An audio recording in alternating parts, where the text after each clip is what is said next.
గుండె నిండా గుడిగంటలు మే 28 ఎపిసోడ్. మౌనికకు విడాకులు, సంజు రెండో పెళ్లి. అల్లాడించిన బాలు. మౌనిక మామగారు నీలకంఠం పెద్ద స్కెచ్చే వేశాడు.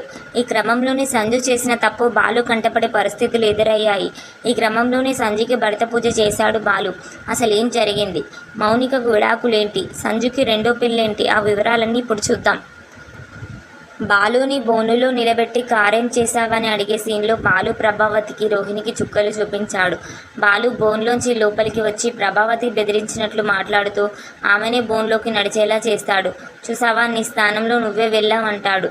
బోన్లోకి వెళ్ళాక ప్రభావతితో బిత్తరపోయి చుట్టూ చూసుకొని వీడి మాట దాటేస్తున్నాడండి అంటుంది సత్యంతో ప్రభావతి. ఇక బాలు రోహిణి వైపు వెళ్ళి, ఏమమ్మా పార్లరమ్మ, ఏమంటున్నావు? ఇంటి డబ్బు అందరి బాధ్యతనా? మరి ఇప్పుడు నీ గుట్టు నేను రట్టు చెయ్యనా? నువ్వే నిజాలు దాచిపెట్టలేదా? ఏ అబద్ధాలు చెప్పలేదా? అంటూ చురుకలు వేసే పనిలో పడతాడు. వెంటనే సత్యం, రే రోహిణిని వదినరా అంటాడు. దాంతో బాలు, అదే కదా ఇంకా మర్యాద ఇస్తున్నా అంటాడు కూల్గా. కాస్త రోహిణి బెదిరిపోతుంది. ఇంతలో ప్రభావతి మళ్ళీ కారు విషయం గుర్తు చేయడంతో బాలు కోపంగా సత్యంతో, నాన్న నేను అందరిలా డబ్బులు తీసుకుని పారిపోయే రకం కాదు.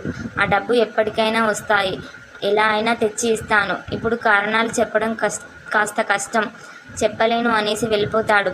మీనా ఆలోచనలో పడుతుంది. వెంటనే రాజేష్ని కలిసి శివ గుణాలు గురించి చెబుతాడు రాజేష్. అయితే దొంగతనం గురించి కాకుండా గుణ చేసిన గొడవ గురించి మాత్రమే ఎక్కువగా చెప్తాడు. దాంతో మీనా వాళ్ళని వదిలిపెట్టను అని గుణ ఆఫీస్ వెళ్ళి గుణకు వార్నింగ్ ఇస్తుంది. నా భర్తను అవమానించే వాడివి అయ్యావా? నువ్వు ఆయన ముందు బచ్చావన్న సంగతి మర్చిపోకు అని తిట్టి వార్నింగ్ ఇచ్చి వెళ్ళిపోతుంది. ఇంకో మరోవైపు నీలకంఠ ఒక పెద్ద మనిషితో, అవును మన పార్టీ చీఫ్ అమ్మాయికి పెళ్ళయిందంట కదా అంటూ మాట్లాడుతూ ఉంటాడు. ఆ పెళ్ళి వెంటనే పెడాకులు కూడా అయింది. నిజానికి ఆ అమ్మాయి మీ అబ్బాయికి ఇవ్వాలి అనుకున్నారంట, కానీ మీ వాడికి పెళ్ళయిందని తెలిసి ఆ అమ్మాయికి వేరే పెళ్లి చేశారు. ఇప్పుడు కూడా అది చెడింది అంటాడా పెద్ద మనిషి. దాంతో అవునా, ఆ పెటాకులు మనకు మావిడాకులు కట్టే అవకాశాన్ని ఏమైనా ఇస్తుందా అంటాడు నీలకంఠం అతడితో. అవకాశం ఉంది, రేపు పార్టీ మీటింగ్లో అడిగి చూడు, తెలిసిపోతుంది కదా అంటాడా పెద్ద ఆయన. ఇక కాసేపటికి సంజు రాగానే, రే ఈ మౌనికకి ఎన్ని టార్చర్లు చేసినా ఇల్లు వదిలిపోవడం లేదు, పుట్టింటి వాళ్ళకు తన కష్టం చెప్పుకోవడం లేదు కాబట్టి ఈసారి తన వ్యక్తిత్వం మీద కొట్టారా చచ్చినట్లు పోతుంది అంటాడు నీలకంఠం. సంజు సరే అంటాడు. నిజానికి కీలకం ఆలోచనల్లో మౌనిక వెళ్ళిపోతే విడాకులు ఇప్పించి రెండో పెళ్లి చేసి సంజు రాజకీయ జీవితాన్ని సెట్ చేయాలని ప్లాన్లో ఉంటాడు. అదే పాయింట్ని సంజుకి ఇండైరెక్ట్గా ఎక్కిస్తాడు.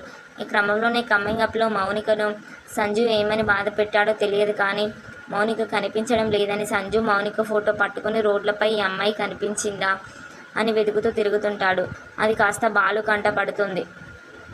దాంతో బాలు నీలకంఠం ఇంటికి వెళ్ళి సంజును చితక్కొట్టి, నా చెల్లెలు ఎక్కడో చెప్పరా అంటూ అక్కడే ఉన్న చాకు తీసుకుని సంజు మెడపై పెట్టి బెదిరించడం కీలకంగా మారింది. ఓ పక్క నీలకంఠం, మరో పక్క సుగుణమ్మ ఇద్దరు బాలుని ఆపడానికి ప్రయత్నిస్తుంటారు. బహుశా మౌనిక లోపల ఎక్కడో వస్తుందేమో. ఏదేమైనా మౌనికకు కష్టాలు తీరే సమయం ఇంకా రాలేదు. విడాకులు, రెండో పెళ్లి అనే ఆలోచనలతో ఇంకా సమస్య పెరిగేలానే ఉంది. చూద్దాం ఏం జరుగుతుందో. ఇలాంటి మంచి మంచి వీడియోస్ కోసం నా ఛానల్ని సబ్స్క్రైబ్ చేయండి, షేర్ చేయండి, లైక్ చేయండి, వీలైతే కామెంట్ చేయండి. నైస్ అని కానీ అస్సమ్ అని కానీ. Thank you.